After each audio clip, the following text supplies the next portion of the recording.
전 세계가 발칵 뒤집혔습니다.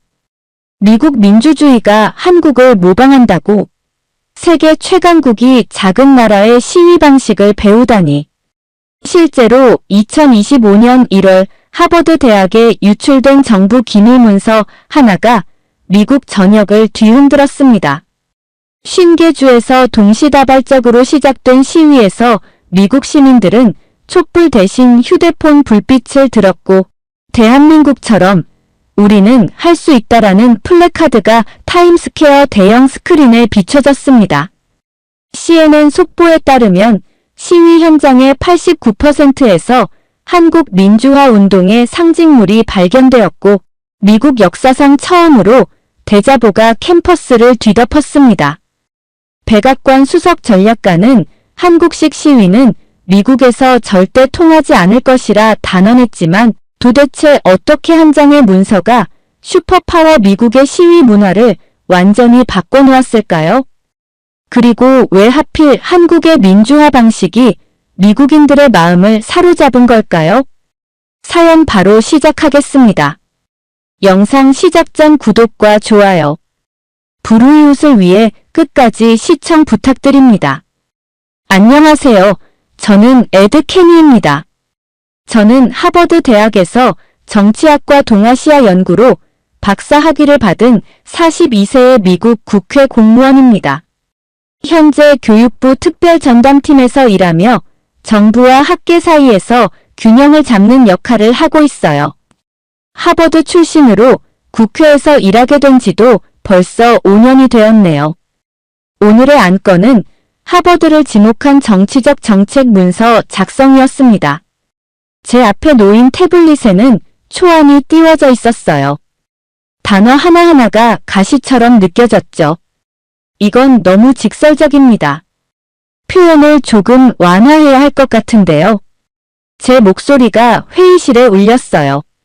순간 12개의 눈동자가 저를 향했어요.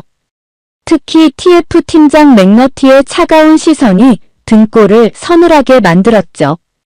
그의 입가에 스친 미소는 공감이 아닌 경계를 담고 있었습니다. 에드 케니, 우리는 이미 방향성에 합의했죠. 상부에서도 승인한 사안입니다.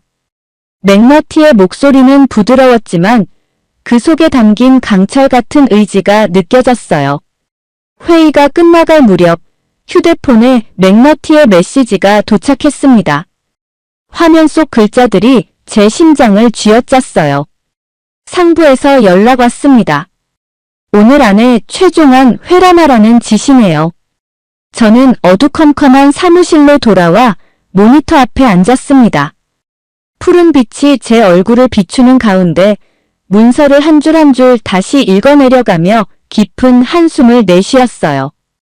이 문서가 공개되면 어떤 파장이 일어날지 상상조차 하기 싫었죠.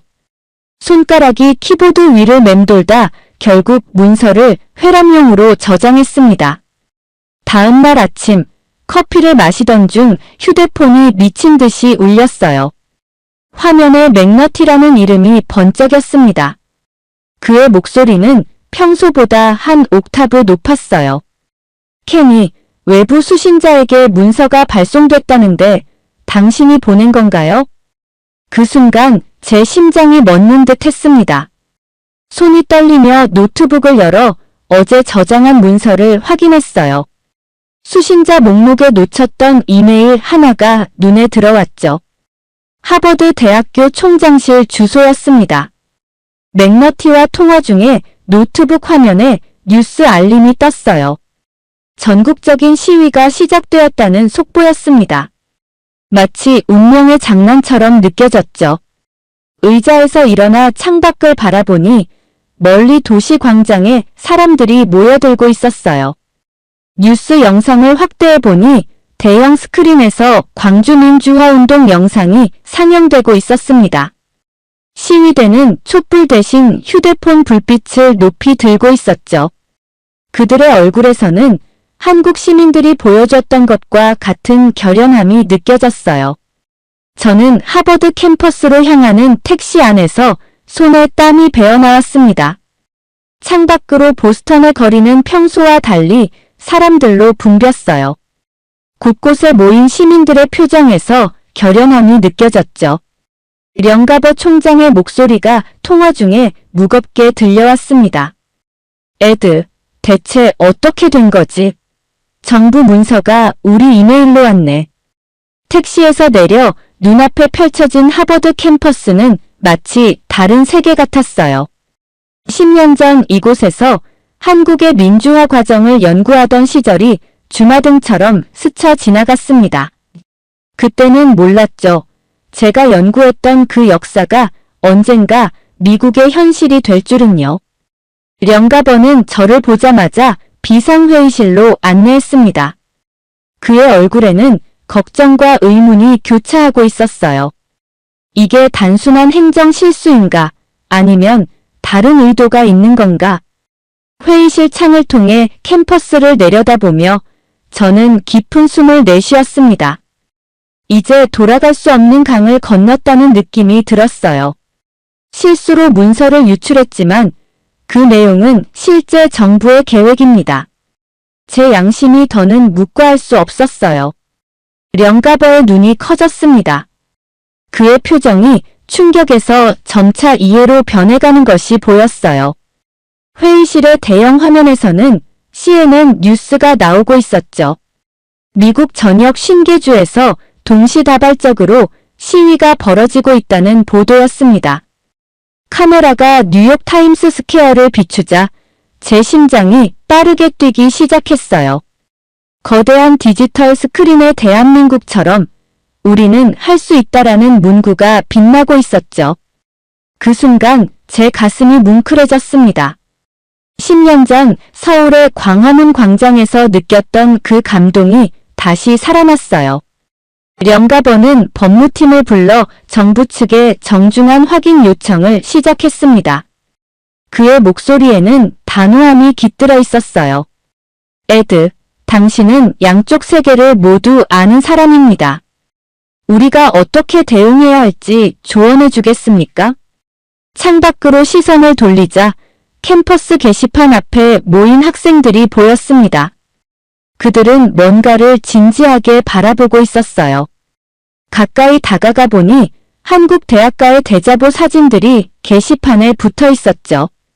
그 순간 제 기억 속에서 서울대와 고려대의 캠퍼스를 뒤덮었던 대자보들이 생생하게 떠올랐습니다. 한 여학생이 저를 알아보고 다가왔어요. 그녀의 눈빛에는 호기심과 결의가 함께 담겨 있었습니다. 케니 선생님, 한국에서는 이런 상황에서 어떻게 대응했나요? 질문 앞에 잠시 생각에 잠겼습니다. 그 순간 10년 전 한국에서 만났던 민주화 운동가 김영숙 선생님의 말씀이 귓가에 울렸어요. 민주주의는 책으로 배우는 것이 아니라 거리에서 몸으로 익히는 것이다. 우리는 침묵하지 않았습니다. 벽이 말하게 했죠. 제 대답에 학생들의 눈빛이 달라졌어요. 그들의 표정에서 결심이 보였고 그것은 마치 촛불처럼 번져가고 있었습니다. 하버드 법학관 세미나실의 불빛이 희미하게 비치는 가운데 저는 교육부 TF 담당자와의 통화를 마쳤습니다. 수화기를 내려놓으며 깊은 한숨이 절로 나왔어요. 법무팀의 요청으로 제가 직접 나서 연락했지만 돌아온 것은 또 다시 회피와 침묵뿐이었죠. 어떻게 됐나요? 테이블 건너편에서 령가버가 물었습니다. 그의 얼굴에는 기대와 불안이 교차하고 있었어요. 답변은 계속 지연되거나 다른 부서로 전가되고 있습니다. 제가 내부 사정을 아는데도 이렇게 철벽이라니 분명 뭔가 숨기는 게 있는 거예요. 세미나실 한쪽에 설치된 대형 TV에서 CNN 뉴스가 흘러나왔습니다. 유출된 문서가 주요 언론의 헤드라인을 장식하고 있었어요. 앵커의 목소리가 조용한 공간을 채웠죠. 하버드를 지목한 정부 문서의 진위 여부를 둘러싸고 논란이 일고 있습니다. 저희가 뉴스를 지켜보는 동안 제 휴대폰이 진동했습니다. 화면에 백악관 수석 전략가 클락슨이라는 이름이 떴어요. 령가버와 시선을 교환한 후 통화 버튼을 눌렀죠. 클락슨의 목소리는 부드러웠지만 그 속에 담긴 압박감은 마치 추운 겨울바람 같았습니다. 에드, 자네가 끼어들 일이 아니네. 과잉 반응하지 말고 정부를 신뢰하는 게 현명할 거야. 통화를 마치고 창가로 걸어갔습니다. 하버드 야드에는 수백 명의 학생들과 시민들이 모여 있었어요. 그들은 질서정연하게 서 있었고 누구도 소리 지르거나 과격한 행동을 하지 않았죠. 마치 서울 광화문 광장의 모습을 그대로 옮겨놓은 듯 했습니다. 저 멀리 CNN 카메라가 한 중년 여성을 인터뷰하는 모습이 보였어요. 그녀의 목소리가 희미하게 들려왔습니다. 계엄령도 막은 한국 시민들이 있어요. 우리는 아직 침묵 중이죠. 그 말에 가슴이 뭉클해졌습니다. 한국에서 연구하던 시절 만났던 수많은 시민들의 얼굴이 떠올랐어요. 그들이 들려주었던 이야기, 그들의 눈빛에 담긴 결연함이 지금 이곳 하버드 야드에서 되살아나고 있었죠. 캠퍼스를 가로질러 학생회관으로 향했습니다.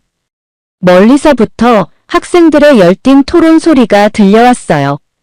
학생회관 로비에 들어서자 한국학연구회의 데보라 쿨란 교수가 학생들과 둘러앉아 이야기를 나누고 있었습니다. 시국선 언문이라는 개념이 흥미로워요.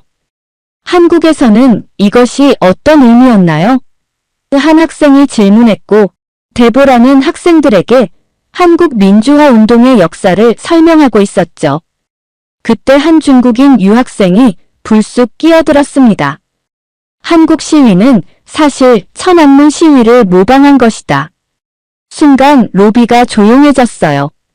저는 말하려다 참았습니다. 이것은 학생들이 스스로 진실을 찾아가야 할 순간이었죠. 그때 한국인 유학생 김민수가 차분하게 일어섰습니다. 민수의 목소리는 작지만 확신에 차 있었어요. 천안문 시위는 1989년 6월 4일에 중국 정부에 의해 무력 진압되었습니다. 반면 한국의 6월 항쟁은 1987년의 시민들의 승리로 마무리되었죠. 시간적으로도 한국이 먼저였고 무엇보다 그 결과가 달랐습니다. 한국은 민주화에 성공했어요. 민수는 준비해온 자료를 차례로 보여주었습니다. 국제 언론이 보도한 한국의 6월 항쟁 기사들, 그리고 그 이후 민주화 과정의 기록들이었죠. 그의 설명을 들으며 학생들의 표정이 점점 진지해졌어요. 중국 학생은 더 이상 반박할 말을 찾지 못하고 자리를 피했습니다. 그 자리에 남은 미국 학생들의 눈빛이 달라져 있었어요. 그들의 표정에서 한국의 민주주의에 대한 존경과 호기심이 읽혔죠. 데보라가 저에게 미소를 지었습니다. 그녀의 눈빛에는 이제 시작이다라는 메시지가 담겨 있었어요. 저도 그녀의 마음을 읽고 고개를 끄덕였죠. 하버드 정치학과 강의실에 나무 패널이 둘러싸인 역사적인 공간에 서서 저는 오늘의 특별 강연을 지켜보고 있었습니다. 제 모교에서 특별 강연자로 초청받은 것은 영광이었지만 이런 격동의 상황에서일 줄은 몰랐어요. 창문을 통해 들어오는 오후의 햇살이 윌리엄스 교수의 은발을 비추고 있었습니다. 그는 칠판 앞에 서서 한국의 민주화 과정을 설명하고 있었어요. 1987년 6월 한국 시민들은 독재 정권에 맞서 거리로 나섰습니다.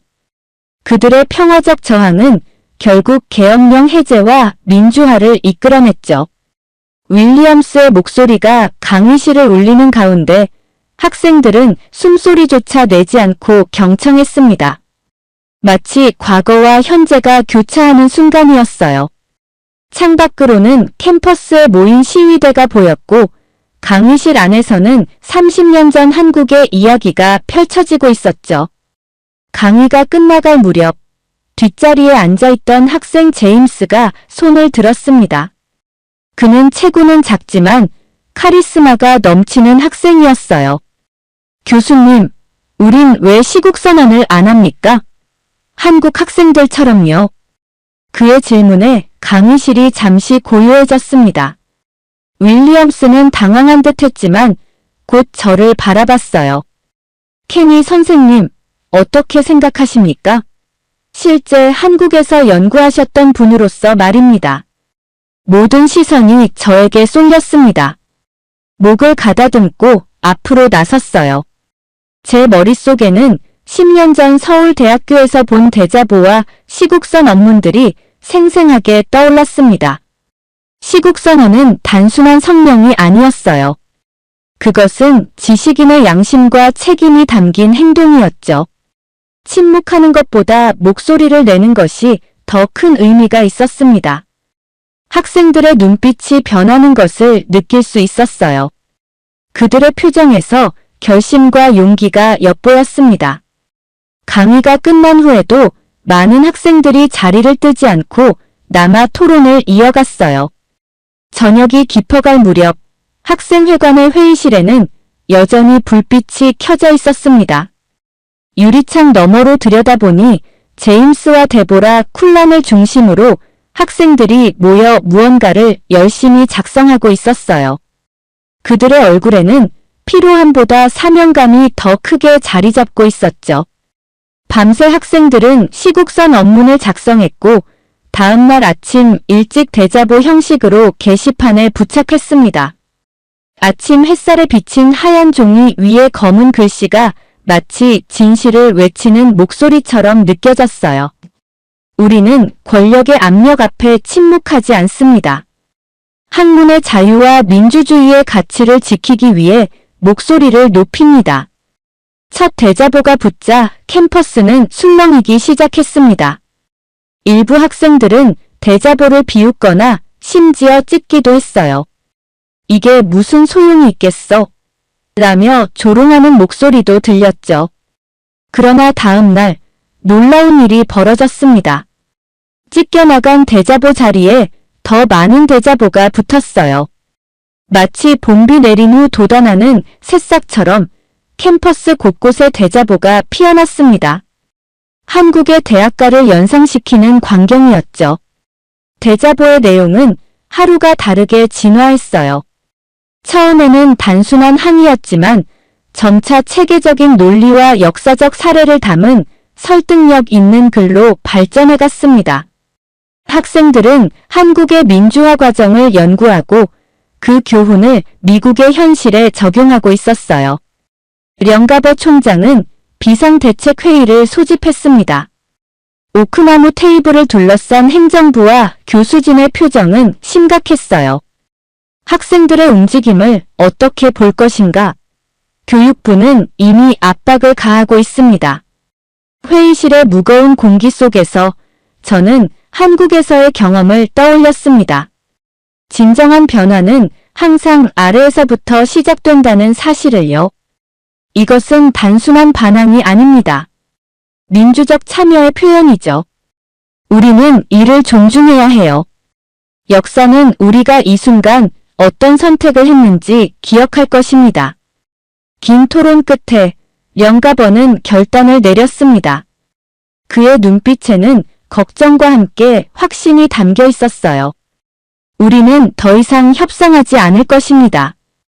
행동으로 보여줄 때가 왔습니다. 그날 오후 하버드는 교육부와의 협상 중단을 선언했습니다. 동시에 공식 성명 준비에 들어갔어요. 이 소식이 전해지자 캠퍼스 전체가 긴장감으로 가득 찼습니다. 석양이 물들기 시작한 캠퍼스를 천천히 걸으며 저는 역사의 순간을 목격하고 있다는 느낌을 받았어요. 한국에서 연구하던 그날들이 이제 제 조국에서 살아 숨쉬고 있었습니다. 령가버가 제 사무실을 찾아왔을 때 창밖으로는 이미 별이 빛나기 시작했어요. 그의 목소리에는 불안이 묻어 있었습니다. 정말 이게 옳은 결정일까요? 저는 책상 위에 놓인 한국 민주화 운동가들의 사진을 바라보며 확신을 담아 대답했습니다. 역사는 침묵하는 자들을 기억하지 않아요. 행동하는 자들을 기억합니다. 하버드 본관 앞 석조 계단에 서서 저는 모여든 학생들과 언론인들의 바다를 바라봤습니다. 가을의 선선한 바람이 불어오는 가운데 캠퍼스는 역사적인 순간을 맞이하고 있었어요. 령가버 총장이 마이크 앞에 섰습니다. 그의 손에는 제가 데보라와 함께 밤새 작성한 성명서가 들려 있었어요. 햇빛에 반사된 종이가 마치 빛나는 횃불처럼 보였습니다. 시민으로서 우리는 침묵하지 않습니다. 령가버의 첫 마디의 순간 정적이 흘렀고 이어서 우레와 같은 환호성이 캠퍼스를 뒤덮었습니다. 그의 목소리는 점점 강해졌어요. 하버드 대학은 진리와 자유의 전당으로서 어떠한 정치적 압력에도 굴하지 않을 것입니다. 우리는 학문의 독립성과 민주주의의 가치를 수호하기 위해 목소리를 높입니다. 성명 발표가 끝나자마자 저는 스마트폰이 미친 듯이 진동하는 것을 느꼈습니다. 화면을 보니 소셜미디어는 이미 폭발적인 반응으로 들끓고 있었어요. 대자보의 부활, 지식인의 촛불 해시태그가 트위터와 인스타그램을 뜨겁게 달구고 있었죠. 국회 동료들로부터 연락이 쏟아졌습니다. 일부는 지지를, 일부는 강한 우려를 표했어요. 특히 맥너티로부터 온 메시지는 마치 얼음장 같았죠. 에드, 자네는 선을 넘었네. 결과를 각오하게. 저는 그의 위협에 굴하지 않기로 했습니다. 이것은 제 양심의 선택이었고 후회는 없었어요. 캠퍼스를 벗어나 보스턴 시내로 향하는 길, 거리의 풍경이 평소와는 달랐습니다. 시민들이 모여 조용한 시위를 벌이고 있었어요. 놀라운 것은 그 시위의 양상이었죠. 폭력이나 소란은 전혀 없었고 가족 단위의 참여가 두드러졌습니다. 보스턴 커먼 공원에서는 부모들이 아이들의 손을 잡고 서 있었고 노인들도 의자에 앉아 함께하고 있었어요. 그들 모두 촛불 대신 휴대폰 불빛을 켜고 있었죠. 마치 서울의 광화문 광장을 옮겨놓은 듯한 광경이었습니다. 한 어머니가 어린 딸에게 설명하는 소리가 들렸어요. 우리는 지금 역사의 한 부분이 되고 있어. 기억하렴, 민주주의는 함께 지켜나가는 거란다. 그 말에 가슴이 뭉클해졌습니다. 이것이 진정한 시민 교육이구나 싶었어요. 민주주의의 가치를 책으로만 배우는 것이 아니라 직접 참여함으로써 체득하는 교육이었죠. 하버드로 돌아오는 길에 학생회관 앞을 지나쳤습니다. 대자보를 주도했던 제임스와 그의 친구들이 취재진에 둘러싸여 있었어요. 그들은 더 이상 단순한 학생이 아니라 학생 지도자로 부각되고 있었습니다. 그들의 눈빛에서 책임감과 사명감이 느껴졌어요. 저녁 뉴스에서는 전국적인 시위 상황과 함께 참여한 시민들의 인터뷰가 방영되고 있었습니다. 한 중년 남성의 인터뷰가 특히 인상적이었어요. 이건 이전과 다릅니다. 우리는 이제 알고 있어요. 어떻게 하면 우리의 목소리를 효과적으로 전달할 수 있는지를. 한국 시민들이 보여준 평화적 저항의 힘을요. 그의 말에 깊이 공감했습니다. 저도 한국에서 그 힘을 직접 목격했으니까요. 평화적이지만 결코 약하지 않은, 지속적이지만 결코 지루하지 않은 그런 저항의 힘을요. 령가버가 저를 불러 사무실로 들어갔을 때 그의 얼굴에는 놀라움이 가득했습니다. 반응이 놀랍군요. 우리의 성령이 이토록 큰 반향을 일으킬 줄은 몰랐습니다. 창밖으로 캠퍼스를 내려다보며 저는 미소를 지었습니다. 이것이 민주주의의 힘입니다. 한번 깨어난 시민의식은 쉽게 꺾이지 않아요. 석양이 캠퍼스의 첨탑을 붉게 물들이는 가운데 저는 미래에 대한 희망을 느꼈습니다. 학생들의 눈빛에서 보았던 그 확신, 거리에서 만난 시민들의 평화로운 결의 그리고 무엇보다 한국과 미국을 잇는 민주주의의 정신이 있기에 이 여정은 분명 의미 있는 결실을 맺을 것이라고 믿었어요. 사무실에 혼자 남아 저는 노트북 화면을 뚫어지게 바라봤습니다. CBS 뉴스에서 데보라 쿨란의 익명 인터뷰가 방영되고 있었어요. 그녀의 얼굴은 모자이크 처리되어 있었지만 목소리에서 묻어나는 떨림은 감출 수 없었습니다. 이 문서는 계획적인 유도 작전의 일부였습니다. 하버드를 압박하려는 의도였죠. 저는 숨을 들이켰어요. 예상은 했지만 이렇게 공개적으로 인정될 줄은 몰랐습니다. 다음 순간 데보라의 말이 저를 더 놀라게 했어요. 나는 박근혜 퇴진 시위에서 배웠습니다. 비폭력은 무기입니다. 우리는 그 무기를 두려워했죠. 카메라는 인터뷰어의 놀란 표정을 잡았습니다. 한국의 촛불 시위가 미국 정부 내부 정책에 영향을 미쳤다는 말씀인가요? 데보라의 목소리는 흔들렸지만 단호했어요. 그렇습니다. 우리는 한국 시민들이 보여준 평화적 저항의 힘을 두려워했습니다. 그들이 이룬 성과가 언젠가 미국에서도 재현될까 봐요. 인터뷰를 보며 가슴이 벅차올랐습니다. 한국의 민주화 정신이 이렇게 먼 나라의 정치까지 변화시키다니 감격스러웠어요. 동시에 데보라의 안전이 심각하게 걱정됐습니다. 그 걱정은 현실이 되었습니다. 다음 날 아침 캠퍼스로 향하는 도중 데보라에게서 급한 전화가 왔어요. 그녀의 목소리는 공포에 질려 있었습니다.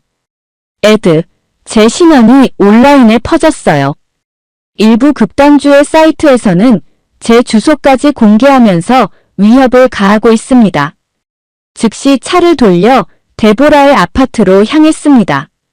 그녀의 아파트 앞에 이미 몇몇 언론사 차량이 주차되어 있었어요. 데보라는 창문을 통해 저를 알아보고 문을 열어주었습니다. 그녀의 얼굴은 창백했고 손은 미세하게 떨리고 있었어요. 노트북 화면에는 그녀에 대한 온라인 공격과 위협이 가득했습니다. 일부 극단주의 사이트에서는 그녀를 국가의 배신자로 몰아세우고 있었죠. 괜찮아요? 당장 안전한 곳으로 가야 해요. 제 목소리가 걱정으로 떨렸습니다. 데보라는 잠시 침묵했다가 고개를 들었어요. 그녀의 눈에는 두려움 속에서도 결연함이 빛나고 있었습니다. 에드, 저는 괜찮습니다. 이런 상황을 예상하고 있었어요. 진실을 말하는 것이 더 중요하다고 생각했습니다. 그 순간 창밖에서 소리가 들렸습니다. 아파트 앞에 학생들과 시민들이 모여들기 시작한 것이었어요. 처음에는 위협을 가하러 온 사람들인 줄 알고 걱정했지만 그들이 들고 있는 팻말을 보고 안도했습니다. 내부 고발자는 민주주의의 수호자다 진실을 말한 용기에 박수를 데보라와 함께합니다. 학생들이 데보라의 아파트 주변을 둘러싸며 인간 방패를 형성하고 있었어요. 마치 한국에서 보았던 시민들의 연대처럼 그들은 자발적으로 모여 약자를 보호하고 있었습니다. 데보라의 눈에서 눈물이 흘러내렸습니다. 이건 제가 한국에서 배운 것과 똑같아요. 시민들의 자발적인 연대가 진정한 민주주의의 힘이죠. 그날 오후 하버드 학생회관에서 긴급회의가 열렸습니다. 분위기는 진지했고 참석자들의 표정은 결연했어요. 제임스가 나서서 발언했습니다. 우리는 쿨란 교수님을 보호해야 합니다. 그녀의 용기가 헛되지 않게 해야 해요. 진실을 말한 사람이 위협받는 사회는 민주사회가 아닙니다. 학생들의 뜨거운 박수 속에서 영가버 총장도 단호한 지지를 표명했습니다. 하버드는 진실과 용기의 편에 서야 합니다. 우리는 쿨란 교수를 모든 수단을 동원해 보호할 것입니다. 회의 도중 뉴스 속보가 모두의 스마트폰에 동시에 울렸습니다. 일부 언론에서 의회 청문회 가능성을 암시하는 보도가 나온 것이었어요. 회의실이 순간 조용해졌습니다. 저는 잠시 생각에 잠기다가 결심한 듯 자리에서 일어났습니다. 의회 청문회라면 제가 주도할 수 있습니다. 위원회에 영향력을 행사할 수 있어요. 이 문제는 이제 학교를 넘어 국가적 차원으로 확대되고 있습니다. 우리는 준비해야 합니다. 다음 날 아침 캠퍼스 밖으로 나갔을 때 예상치 못한 광경이 펼쳐졌습니다. 데보라의 아파트 앞뿐만 아니라 하버드 캠퍼스 전체를 시민들이 둘러싸고 있었어요. 그들은 마치 성벽처럼 서 있었습니다. 특히 인상적이었던 것은 다양한 연령층의 참여였어요. 한 백발의 노인은 내 손주들을 위해 서 있습니다 라고 쓰인 팻말을 들고 서 있었습니다. 그의 옆에는 손주로 보이는 어린 소녀가 함께 서 있었죠. 세대를 넘어 이어지는 민주주의의 연대를 목격하는 순간이었습니다. 캠퍼스 창가에 서서 그 광경을 바라보며 문득 한국에서의 기억이 선명하게 떠올랐어요. 진실을 위해 거리에 선 시민들, 그들의 눈빛에서 보았던 확신과 용기를요. 같은 눈빛이 지금 여기 미국에서도 빛나고 있었죠. 그것은 마치 세계를 넘나드는 민주주의의 정신, 국경을 초월한 인간의 존엄성에 대한 공통된 갈망을 보는 것 같았습니다. 한국에서 시작된 작은 불씨가 이제는 전 세계를 밝히는 횃불이 되어가고 있었어요. 의회 사무실에서 아침 커피를 마시며 저는 워싱턴 포스트 기사를 유심히 읽고 있었습니다. 헤드라인은 충격적이었어요. 백악관 내부 분열 하버드 사태를 둘러싼 참모진 갈등 심화. 기사에 따르면 클락슨과 중도파 참모들 사이에 심각한 의견 충돌이 있다는 내용이었습니다. 특히 눈에 띄는 문장이 있었어요. 일부 참모들은 한국처럼 번질 것이라며 강경책 철회를 권고했지만 클락슨은 여전히 강경책을 고수하고 있다. 저는 입가에 미소를 지을 수밖에 없었습니다. 한국처럼 번질 것이라는 표현이 의미하는 바가 무엇인지 정확히 알고 있었으니까요. 한국의 촛불혁명이 이제는 정치적 언어로까지 자리 잡았다는 사실이 놀라웠어요. 의회 동료 마틴이 사무실에 들어왔습니다. 그의 표정은 진지했어요. 에드, 상원에서 움직임이 있어. 하버드 출신 의원들이 앞장서서 공개 질의를 시작했어. 마틴의 태블릿을 통해 상원회의 장면을 보았습니다. 상원의원 캐럴 블레이크가 강단 있는 목소리로 발언하고 있었어요. 우리는 이 문제의 진상을 밝혀야 합니다. 교육기관에 대한 정치적 압력은 민주주의의 근간을 흔드는 일입니다. 하버드 사태는 단순한 대학 문제가 아닌 우리 민주주의의 건강성을 시험하는 사건입니다. 그녀의 발언에 여러 의원들이 박수로 화답했습니다. 이제 이 문제는 분명 국가적 차원으로 확대되고 있었어요. 제 휴대폰이 진동했습니다. 화면을 보니 데보라였어요. 에드, 백악관에서 움직임이 있습니다. 대통령이 이 문제에 관심을 보이기 시작했어요. 내부 소식통에 따르면 오늘 오후 특별회의가 소집되었다고 합니다. 그 말을 듣고 긴장했습니다. 대통령의 입장에 따라 상황이 완전히 달라질 수 있었어요.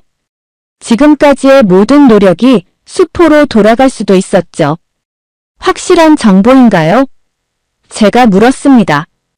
네, 신뢰할 수 있는 소식통입니다. 대통령이 직접 개입하기 시작했어요. 통화를 마치고 창가로 걸어갔습니다. 의회 건물 아래로 펼쳐진 내셔널 몰에는 여전히 시위대가 모여 있었어요. 놀라운 것은 시위의 지속성이었습니다. 이미 2주가 넘게 계속되고 있었지만 시민들의 열기는 식지 않았죠. 망원경으로 자세히 보니 시위대 사이에서 질서정연한 움직임이 보였습니다. 그들은 서로 음식을 나누고 쓰레기를 모으고 노약자들을 배려하고 있었어요. 마치 하나의 작은 사회가 형성된 것 같았습니다. MBC 뉴스 카메라가 한 여대생을 인터뷰하고 있었어요. 화면 속 자막에 그녀의 이름이 보였습니다. 김소연, 하버드 대학 정치학과 대학원생이었죠. 우리는 한국 시민들에게서 배웠어요. 그들은 수개월 동안 촛불을 들고 서 있었습니다. 추위와 피로를 이겨내며 끝까지 포기하지 않았죠. 우리도 할 수 있어요. 그녀의 말에 가슴이 뭉클해졌습니다. 제가 10년 전 한국에서 연구했던 그 정신이 이제는 젊은 세대를 통해 다시 꽃피고 있었어요.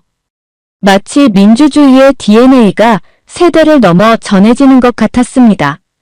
청문회 준비를 위해 자료를 검토하던 중 비서가 급하게 노크했습니다. 선생님, 백악관에서 메시지가 왔습니다. 그녀가 건넨 봉투를 열어보니 공식 서한이 아닌 작은 메모지였어요. 익명의 필체로 쓰여 있었습니다. 내일 중대 발표가 있을 예정. 대통령이 직접 나선다. 즉시 영가베와 데보라에게 연락했습니다. 내일 백악관에서 중요한 발표가 있을 것 같습니다. 준비해야 해요. 의회 동료들과 긴급 회의를 소집했습니다. 저는 테이블 위에 손을 펴고 단호하게 말했어요. 어떤 발표가 나오든 우리는 진실과 정의의 편에 서야 합니다. 이것은 정파적 문제가 아니라 민주주의의 문제입니다.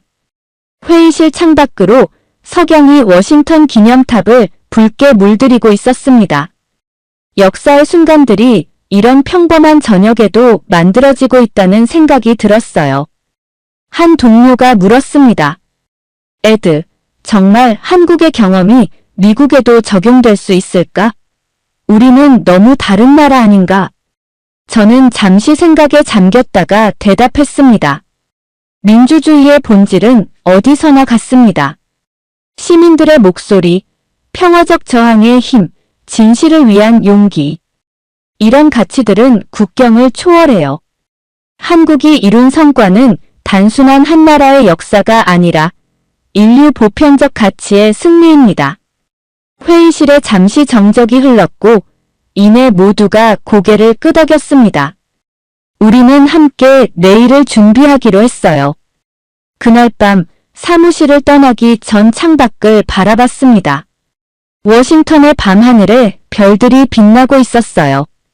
어딘가 멀리 한국의 하늘도 같은 별들로 가득할 것이라는 생각이 들었습니다. 같은 하늘 아래, 다른 시간과 공간에서 하지만 같은 가치를 위해 투쟁했던 모든 이들에게 감사함을 느꼈습니다. 하버드 대강당 뒤편의 작은 준비실에서 저는 초조하게 시계를 확인했습니다. 오늘은 민주주의는 수입 가능한가라는 주제로 공개 포럼이 열리는 날이었어요. 강당 밖에서 들려오는 웅성거림이 점점 커졌습니다. 거울 앞에 서서 넥타이를 바로잡으며 오늘의 의미를 다시 한번 되새겼습니다. 이 포럼은 단순한 학술 행사가 아니었어요. 지난 몇 주간의 사건들이 도달한 중요한 전환점이었죠. 복도를 걸으며 벽에 붙은 수십 장의 대자보를 천천히 살펴봤습니다.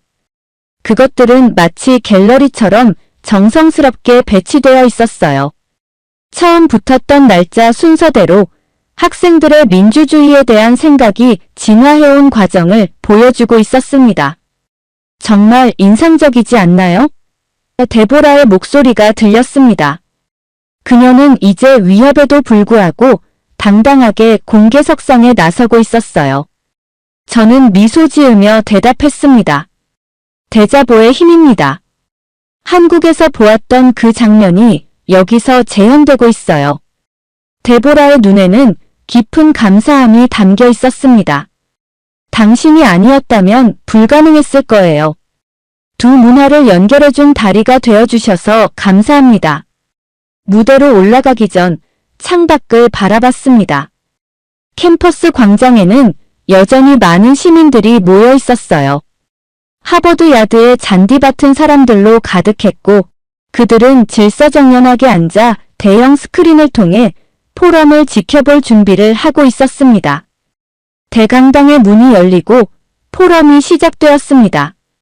첫 번째 발언자는 보스턴 시민 대표였어요. 그는 평범한 회사원처럼 보였지만 단상에 올라 침착하게 말했습니다. 이건 외침이 아닙니다. 약속입니다. 우리는 더 이상 침묵하지 않을 것을 약속합니다. 우리의 목소리가 작다고 해서 그것이 중요하지 않다는 뜻은 아닙니다. 그의 말에 강당은 잠시 고요해졌다가 뜨거운 박수가 터져 나왔습니다. 다음은 령가버 총장의 차례였어요. 그는 무대 중앙에 서서 깊은 숨을 내쉬었죠. 한국은 시위를 수출했고 우리는 그 정신을 입었습니다. 이것은 문화적 교류의 가장 아름다운 형태입니다. 민주주의의 가치는 어느 한 나라의 전유물이 아니라 모든 인류가 함께 발전시켜 나가는 공동의 자산입니다. 그의 말에 다시 한번 박수가 쏟아졌습니다. 저는 차례가 되어 무대에 올랐어요. 단상에 서서 강당을 가득 메운 사람들을 바라보니 감격이 밀려왔습니다. 10년 전 저는 한국에서 민주화 과정을 연구했습니다. 그때 배운 것은 민주주의는 교과서에 있는 것이 아니라 시민들의 마음속에 있다는 것이었어요. 광주에서 만난 한 노인은 저에게 이렇게 말씀하셨습니다. 민주주의는 수입품이 아니라 함께 가꾸는 정원과 같다고요. 오늘 이 자리에서 그 정신을 다시 목격하고 있습니다. 포럼은 질의응답 시간으로 이어졌습니다. 한 학생이 손을 들고 질문했어요. 이번 사태가 미국 민주주의에 어떤 변화를 가져올까요? 령가버는 잠시 생각하다 대답했습니다. 민주주의는 늘 진화합니다. 우리는 지금 다른 문화로부터 배우는 겸손함을 익히고 있습니다. 이것이 바로 성장이죠. 한국은 한때 미국의 민주주의를 배웠지만 이제는 그들만의 방식으로 발전시켜 우리에게 새로운 영감을 주고 있습니다. 이것이 진정한 문화적 교류입니다. 그의 말에 깊이 공감했습니다. 문화는 일방통행이 아니라 쌍방향으로 흐르는 것이니까요. 한국과 미국 두 나라의 민주주의가 서로에게 배우며 함께 성장하는 모습이 아름답게 느껴졌습니다. 포럼이 끝나갈 무렵 제 휴대폰에 메시지가 도착했습니다. 백악관 대변인의 공식 발표가 있었어요. 대통령은 하버드 대학에 관한 정책 문서를 공식 철회하고 관련자들에 대한 조사를 지시했습니다. 심장이 빠르게 뛰었습니다. 이것은 분명한 승리였어요. 포럼이 끝난 후 령가버와 데보라에게 소식을 전했습니다. 그들의 얼굴에 안도감이 번졌어요. 이제 끝난 건가요? 데보라가 물었습니다. 저는 고개를 저었습니다. 아닙니다. 이제 시작입니다. 의회 청문회는 계속될 것이고 우리는 이런 일이 다시 발생하지 않도록 제도적 안전장치를 마련해야 합니다. 더 중요한 것은 이번 경험을 통해 깨어난 시민의식을 계속 발전시켜 나가는 것이에요. 창밖으로 시민들의 환호성이 들렸습니다. 뉴스가 이미 퍼진 모양이었어요. 령가버가 창가에 서서 깊은 감동에 젖은 목소리로 말했습니다. 이것으로 끝이 아닙니다. 오히려 시작입니다. 우리는 이제 서로에게 배우는 법을 알게 되었어요. 강당을 나서면서 저는 마지막으로 데자보 갤러리를 바라봤습니다. 그중 한 장에 적힌 문구가 눈에 들어왔어요. 민주주의는 수입품이 아니라 연대다. 그 순간 제 마음속에 깊은 확신이 자리 잡았습니다. 우리는 이제 새로운 장을 열고 있었어요. 한국의 민주주의 정신이 영감이 되어 미국의 민주주의를 다시 일깨운 놀라운 여정이었죠. 그리고 이 여정에서 저는 두 세계를 연결하는 다리가 된 것을 자랑스럽게 생각했습니다. 석양이 하버드의 붉은 벽돌 건물들을 황금빛으로 물들이는 가운데 캠퍼스의 종탑에서 종소리가 울려 퍼졌습니다. 마치 새로운 시대의 시작을 알리는 것 같았어요. 사연자분께 전하고 싶은 말씀이 있으시면 댓글로 남겨주시면 전달해 드리겠습니다. 그러면 더욱 감동적인 다음 사연으로 넘어가겠습니다. 외국인들이 한국에 놀러 오는 이유가 뭔 줄 알아? 다 스파이니까. 그런 거야. 진짜 한국이 좋아서 오는 게 아니지. 여기 한국에 온 벨기에인들이 중국인과 욕설을 짓거리며 싸우고 있어요. 도대체 무슨 일인 걸까요? 과연 그 말이 맞는 걸까요? 안녕하세요. 저는 벨기에 출신 30대 여자 데이지라고 하는데요. 저는 다큐멘터리 제작팀의 감독으로 일하고 있어요. 이번에 새로운 프로젝트에 저희는 공산주의 중국을 하기로 했죠. 왜냐고요? 중국은 세뇌나 보안이 철저해서 외국인들이 어떤 나라인지 잘 모르거나 아니면 나라도 속고 잘못 아는 경우가 대다수라는 걸 저희는 알고 있죠. 그래서 중국의 진짜 민낯을 촬영하기 위해서 중국으로 하게 된 거죠. 아무래도 다큐멘터리 하나를 제작하려면 기본 1년이라서 저희는 베이징에서 1년 집을 계약하고 중국으로 가게 되었죠. 중국에서의 첫날은 정신없는 나날이었어요. 첫 번째 충격은 호텔에 체크인 할 때였어요. 벨기에에서는 간단한 신분증 확인으로 체크인을 마쳤지만 이곳에서는 안면 인식 시스템이 저희를 맞이했어요. 호텔 체크인이라기보다는 공상과학 영화에서나 나올 법한 얼굴 인식 시스템이 저희의 얼굴을 스캔했어요. 저희는 외국인이었고 시스템은 그런 저희를 좋아하지 않는 것 같았어요. 처음에는 입장이 거부되어 혼란스러웠고 리셉션에서 오랜 시간을 기다려야 했어요. 중국의 기술력과 엄격한 규제를 처음으로 맛보는 순간이었죠. 그냥 안면 인식이 아니라 신원 확인이었어요. 무엇보다 호텔에서 뿐만이 아니라 심지어는 몇몇 공용 화장실에서까지도 이 신원 확인을 해야 하더군요. 또 저희는 벨기에인이잖아요. 외국인이라 그런지 가끔 신원 확인 거부당할 때가 있었고 그 때문에 불편함도 꽤나 있었다고 말할 수도 있겠네요. 저희는 주로 베이징에 있었는데요. 이곳 베이징에서는 어디에나 CCTV가 많더라고요.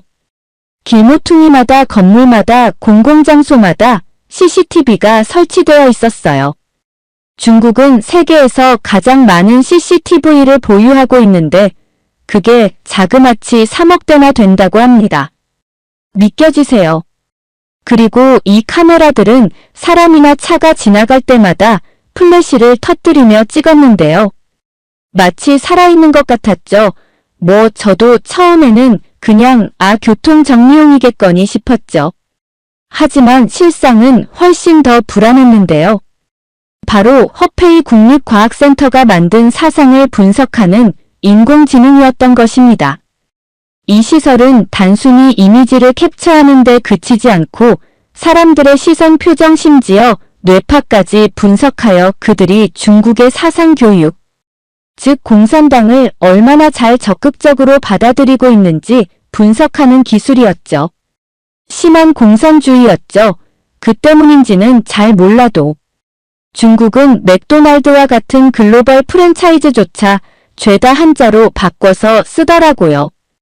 중국에서 심지어 베이징인데도 영어를 찾아보는 건 쉽지 않아요. 그러던 어느 날 우리는 노점상의 삶을 기록하기로 했어요. 50대 친근한 남성인 왕 씨는 작고 구부러진 수레에서 찐빵을 팔고 있었어요.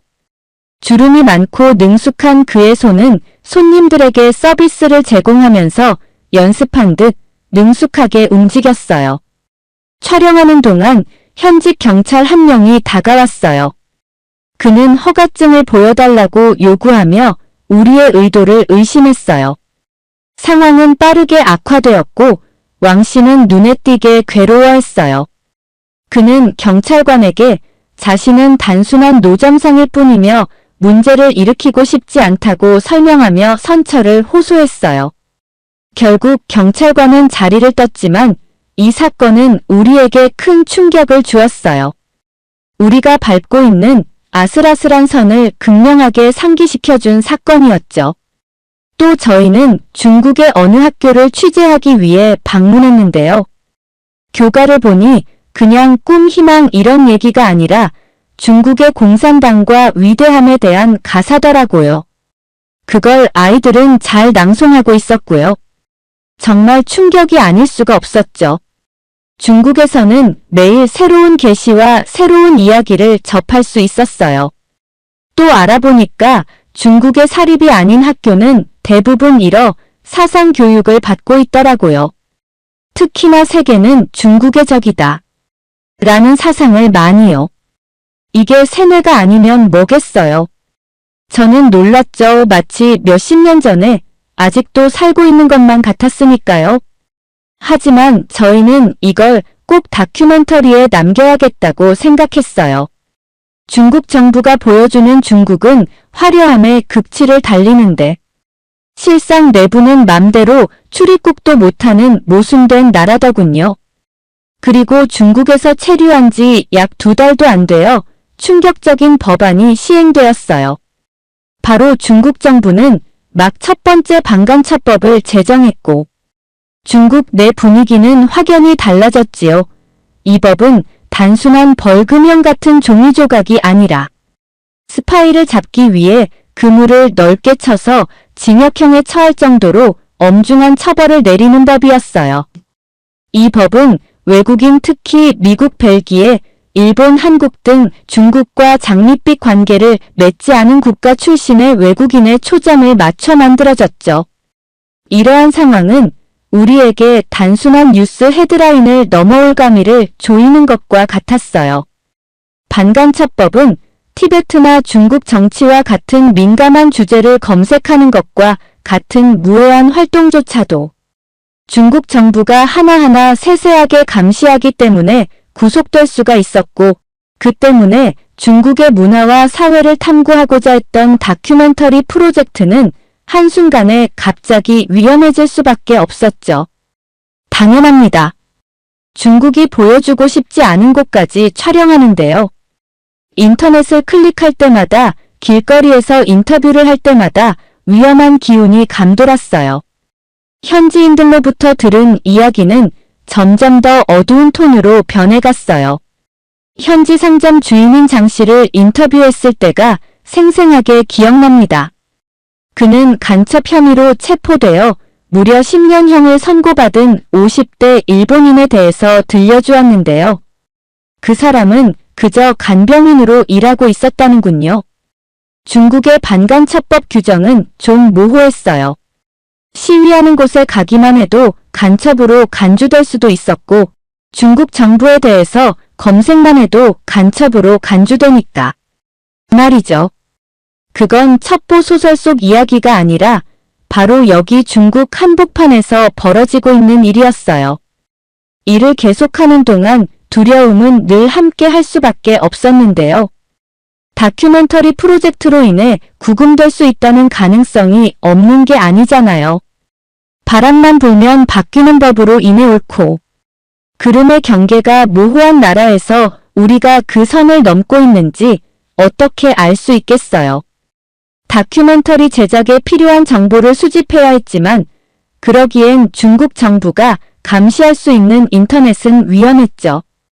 그래서 저희는 어쩔 수 없이 추가금을 내고 VPN을 사용해야만 했어요.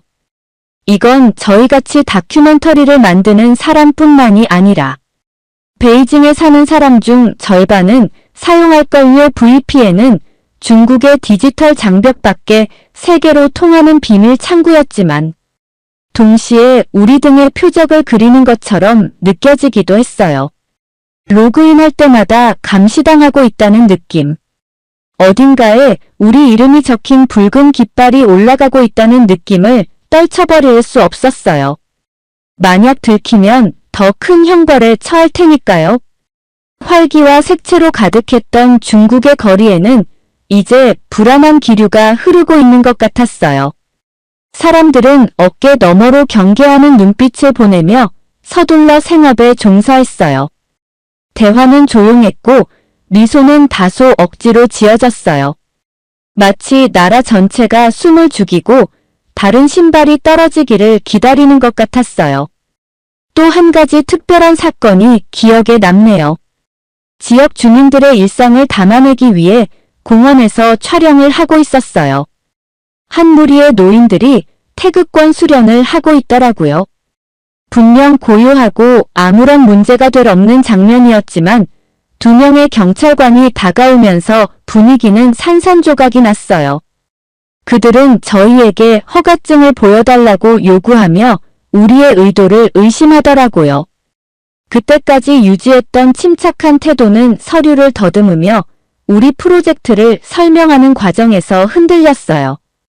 경찰관들은 우리를 풀어주었지만 우리가 촬영한 내용에 대해 조심하라는 경고를 하고 떠나더군요. 우리가 단순한 다큐멘터리 제작사가 아니라 마치 촬영하면 안 될 것을 촬영하는 기분이었다니까요. 그리고 나중에 또 알게 된 건데 이런 반간첩법으로 인해서 저희 같은 많은 외국인들이 중국을 떠났고 혹은 오려던 외국인들이 안 가게 되었다는 사실이었죠. 당연해요. 간첩으로 간주되면 물론 무기징역도 있지만 혹은 출국을 못하게 하는 처벌도 있더라고요. 이해가 잘 안 돼요. 무엇보다도 중국에서 반간첩법이 시행되고 몇 개월 즈음부터 외국인이라는 이유로 눈에 띄는 차별을 받았어요. 저는 중국의 택시 앱 디디를 이용해서 택시를 콜한 적이 있어요. 그런데 분명 도착했지만 운전기사가 제 억양을 듣자마자 태도가 돌변했어요. 그는 말도 안 되는 변명을 중얼거리며 저희 팀을 태우기를 거부하더라고요. 결국 택시 기사님은 저희를 태우지 않고 환불만 해주고는 떠나더라고요. 외국인이라서 거절한 듯 싶었죠. 기분 탓이냐고요? 아니요. 이런 일이 한두 번이 아니니까요. 이러한 고립감은 비단 택시에만 국한된 것이 아니었어요.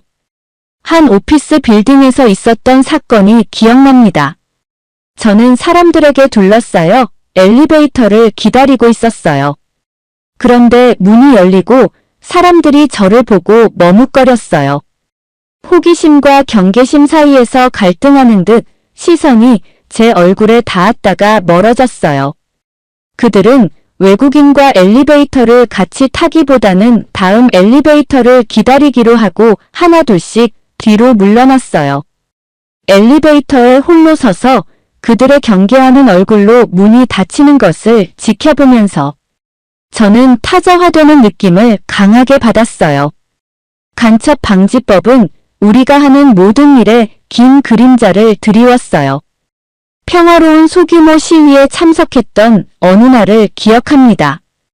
번지르르한 안내 책자에서는 볼 수 없는 중국의 한 단면을 포착할 수 있는 흔치 않은 기회였어요. 저희 팀원과 저는 카메라를 셔터를 누르며 생생한 감정과 플래카드 결연한 표정을 포착했어요. 하지만 잠시 후 안전한 임시 숙소로 돌아오자 두려움이 엄습했어요. 당국이 이 사진을 본다면 어떻게 되는 거지? 간첩의 증거로 간주할까 그저 제의를 했을 뿐인데 구금될 수 있다는 생각에 온몸이 마비되었어요. 저는 강력한 이야기를 담고 있지만 우리를 위험에 빠뜨릴 수도 있는 사진을 삭제하는 어려운 결정을 내려야 했어요.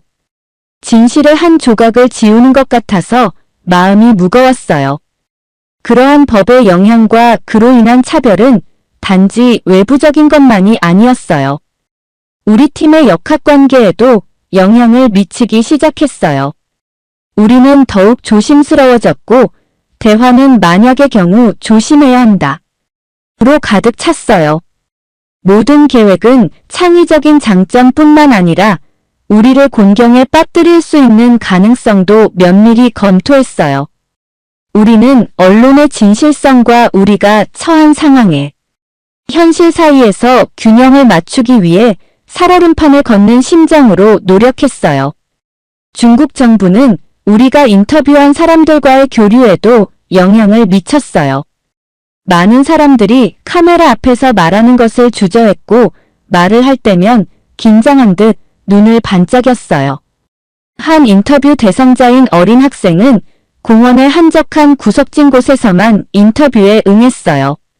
중국의 미래에 대한 자신의 희망을 이야기하는 그녀의 목소리는 낮았고 눈빛은 초조했어요. 그녀가 두려워하는 것은 우리가 아니라 항상 듣고 있다고 믿는 보이지 않는 귀라는 것이 분명했어요. 단순한 친절조차도 의심의 눈초리로 바라보았어요. 어느 날 한 친절한 노인이 길을 잃고 헤매는 저를 보고 길을 알려주었어요. 우리가 이야기를 나누고 있는데 경찰이 다가와 질문을 하기 시작했어요. 그 남자의 친절한 태도는 사라지고 두려움으로 바뀌었어요. 그는 재빨리 자리를 떴고 저는 경찰관에게 제 존재를 설명할 수밖에 없었어요. 작은 사건이었지만 사람들의 행동을 지배하는 공포의 본질이 얼마나 만연해 있는지에 대해 깊은 인상을 남겼어요. 중국에 온 지 6개월째 되던 날 당국이 저희를 감시한다는 느낌이 조금 더 강해지더라고요. 물론 평소에도 경찰의 의심을 많이 사긴 했지만 이젠 더 이상 다큐멘터리를 정상적으로 진행할 수는 없을 것 같다는 판단을 했어요. 중국 정부의 철통 같은 통제는 구석구석 조용한 속삭임 경계하는 눈빛에서 느껴졌어요. 분명 민낯을 낱낱이 포착하겠다고 했지만 실상은 중국법의 세뇌가 되지 않은 저희조차도 두려워서 아무것도 할 수가 없었죠. 결국 더 이상 버티기에는 위험이 너무 컸고 무거운 마음으로 철수라는 어려운 결정을 내렸어요. 비좁은 베이징 사무실에 앉아 대충 상자를 포장하고 있었을 때였어요. 그래도 반 정도의 분량이 완성되었는데 이대로 버리기에는 손해가 너무 막심했고 이런 적은 단 한 번도 없었어요. 그래서 아무래도 중국을 철수하고 다른 나라로 대체를 해야겠다라고 생각했죠. 저희는 고민하다가 올리버라는 제 팀원 중 한 명이 대한민국을 가보자는 겁니다. 일단 같은 아시아국이니까 너무 멀지도 않고 대조도 가능하겠다 싶었죠. 저희는 곧이어 만장일치로 한국으로 가기로 한 결정은 마치 신선한 공기를 마신 것 같았어요. 우리 모두는 중국의 억압적인 분위기를 뒤로하고 떠나고 싶었어요. 마치 흑백의 세계에서 컬러로 가득한 세계로 들어서는 것과 같았어요. 서울에 도착한 순간부터 극명한 차이를 느끼며 활력을 되찾았어요. 서울거리에는 활기와 생동감이 넘쳤고 중국에서 익숙해져 있던 우울하고 감시로 가득한 길과는 극명한 대조를 이루었어요. 사람들은 베이징 사람들의 눈에서 보았던 공포의 흔적은 찾아볼 수 없었고 얼굴에는 미소를 머금은 채 여유롭게 산책하고 있었어요. 연인들은 달콤한 솜사탕을 먹으며 손을 잡고 걸었고 그들의 웃음소리는 우리에게 낯설지 않게 되었죠. 서울에서는 자유의 공기가 퍼져 있었죠. 우리는 카메라를 들고 거리로 나가 시민들의 일상을 담았어요. 여기서는 대놓고 카메라를 킬 수도 있었다니까요. 그야말로 민주주의 자유의 한국이었죠. 한강은 우리가 가장 좋아하는 장소 중 하나가 되었어요. 강변에서 피크닉을 즐기는 가족 자전거를 타는 친구들, 도시의 불빛 아래서 순간을 공유하는 젊은 연인들의 모습을 촬영했어요. 한강은 최근 우리의 과거를 흐리게 했던 문제들의 영향을 받지 않는 삶의 연속성을 상징하는 장소였어요. 가장 매혹적인 순간 중 하나는 한국 가치를 가까이서 본 것이었어요. 아름다운 깃털과 장난기 가득한 까치의 모습은 정말 장관이었죠. 카메라맨 중 한 명이 한국에서는 까치가 행운을 가져다 준다고 믿어요. 라고 속삭였어요. 어쩌면 그것은 우리와 우리 다큐멘터리에 더 좋은 날이 올 것이라는 징조였을지도 모릅니다. 우리는 또한 한국의 풍부한 역사와 문화에 매료되었어요. 우리 카메라는 수백 년의 역사를 간직한 서울의 고궁에서 새로운 이야기를 발견했습니다. 조선 왕조와 전통 한복 그리고 한국 서예, 예술에 대해 배웠어요. 매일매일 문화 역사 아름다움에 대한 새로운 교훈을 얻었어요. 음식은 우리 경험의 중요한 부분이 되었어요. 지글지글 구운 고기부터 든든한 비빔밥 한 그릇까지 한국 음식을 마음껏 먹었어요. 김치, 고추장, 된장의 풍미에 우리의 미각은 춤을 추었어요. 우리는 이러한 요리 체험을 촬영하며 음식뿐만 아니라 음식을 함께 나누는 사람들의 기쁨과 공동체의 모습을 담았어요. 하루가 몇 주가 몇 달이 지나면서 한국이 고향처럼 느껴지기 시작했어요. 현지인들의 미소와 친절은 중국에 있을 때 그리워했던 인류의 따뜻함을 끊임없이 상기시켜 주었어요. 두려움 없이 촬영하고 표현할 수 있는 자유는 해방감이었어요. 억압과 제약에 갇혀있던 다큐멘터리는 이제 문화와 자유, 인간 정신의 회복력에 대한 생생한 이야기로 꽃을 피웠어요. 그러던 어느 날 한강에서 친구들의 웃음소리와 함께 식사를 나누는 친구들의 모습을 촬영하고 있을 때 한 남성이 우리를 경멸하는 듯한 표정으로 바라보는 것을 발견했어요. 그는 중년의 어느 중국인 남성이었고 중국인 친구와 서로 대화하다가 저희를 보곤 다가온 거죠. 밝은 분위기와는 어울리지 않는 근엄한 표정을 짓고 있었으니깐요. 우리가 촬영을 계속하자 그 남자는 신중한 걸음으로 우리에게 다가왔어요. 이걸 왜 찍는 거죠? 당신들도 중국처럼 외국수입니까? 그는 대립적인 어조로 물었어요. 의심에 가득 찬 그의 비난은 공중에 떠다니며 유쾌한 장면을 더럽혔어요. 저희는 깜짝 놀랐어요. 아니요, 저희는 스파이가 아닙니다. 우리는 다큐멘터리 영화 제작자입니다. 저는 목소리를 차분하게 유지하려고 노력하며 설명했어요. 우리는 한국 일상의 아름다움을 포착하고 있어요. 그는 비웃었죠. 외국인들은 항상 목적이 있어요. 외국인들이 중국을 좋아해서 오는 줄 아세요. 스파이라서 오는 것 뿐이잖아요. 한국도 그런 거예요. 다 간첩이니까. 오는 거지 뭐. 저희는 분명 한국을 이젠 선진국이라 생각하고 있었는데 말이죠. 무슨 말인가 띠용했죠. 그건 사실이 아니에요. 우리는 한국의 자유와 발전을 존경합니다. 한국은 눈부신 발전을 이룩한 나라이며 인기 있는 관광지이기도 합니다. 제가 반박하자 우리 팀원들도 고개를 끄덕이며 동의했어요. 그 남자는 우리의 반응에 잠시 당황한 듯 보였지만 곧 평정심을 되찾았어요. 한국은 특별한 게 없어요. 다 겉모습일 뿐이죠. 그는 고집스럽게 주장했고요. 중국인들은 열등감이 있다고 들었는데 추월하니까 그런 듯 했어요. 결국 그 중국인 남성은 몇 분 동안 고집스럽게 떠들다가 끝끝내 떠나버렸죠. 저희는 이제 분량 10분 정도가 더 남았는데요.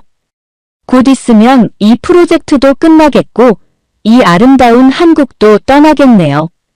너무나도 아쉽지만 나중에 저희 다큐멘터리가 올라오면 꼭 봐주세요. 그러면 더욱 재미있는 다음 사연으로 넘어가겠습니다.